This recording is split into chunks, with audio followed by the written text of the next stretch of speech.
জনতা জনতা জনতা না জনতা জনতা জনতা জনতা না জনতা জনতা জনতা আপোষটা সংগ্রাম সংগ্রাম এই যে এত বড় যে উদ্যোগ এবং উদযাপন এটা সকল কক্সবাজারবাসীর জন্য এবং কক্সবাজার রাজনৈতিকভাবে সবসময় একটা উর্বর জায়গা।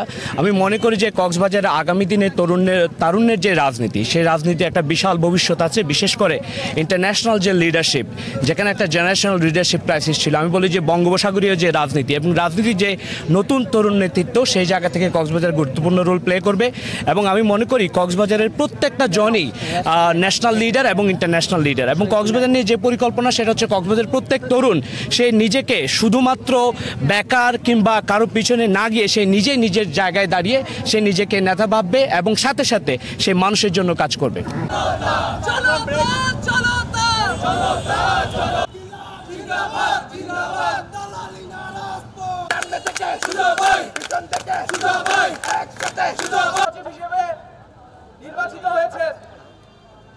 উৎসর্গ করছি, সাথে সাথে স্মরণ করছি এখনো আমাদের যে ভাই বোনেরা হাসপাতালে কাতরাচ্ছেন, এখনো যে মা বিচারের দাবিতে টেকনাফ থেকে তেতুলিয়া প্রত্যেকটা জায়গায় আহাজারি করছেন।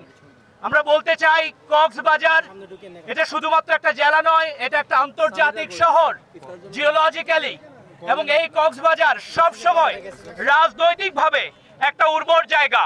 আগামীর সময়ে কক্সবাজারের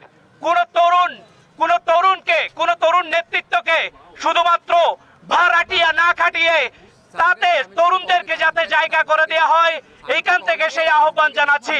সাথে সাথে এই কথা বলতে চাই, নতুন রাজনৈতিক বন্দোবস্তে কোন ধরনের টেন্ডারবাজি চলবে না, কোন ধরনের রাহাজারি চলবে না, কোন ধরনের দুর্নীতি চলবে না, কোন ধরনের মানুষের মানবাধিকার হরণ করা চলবে না।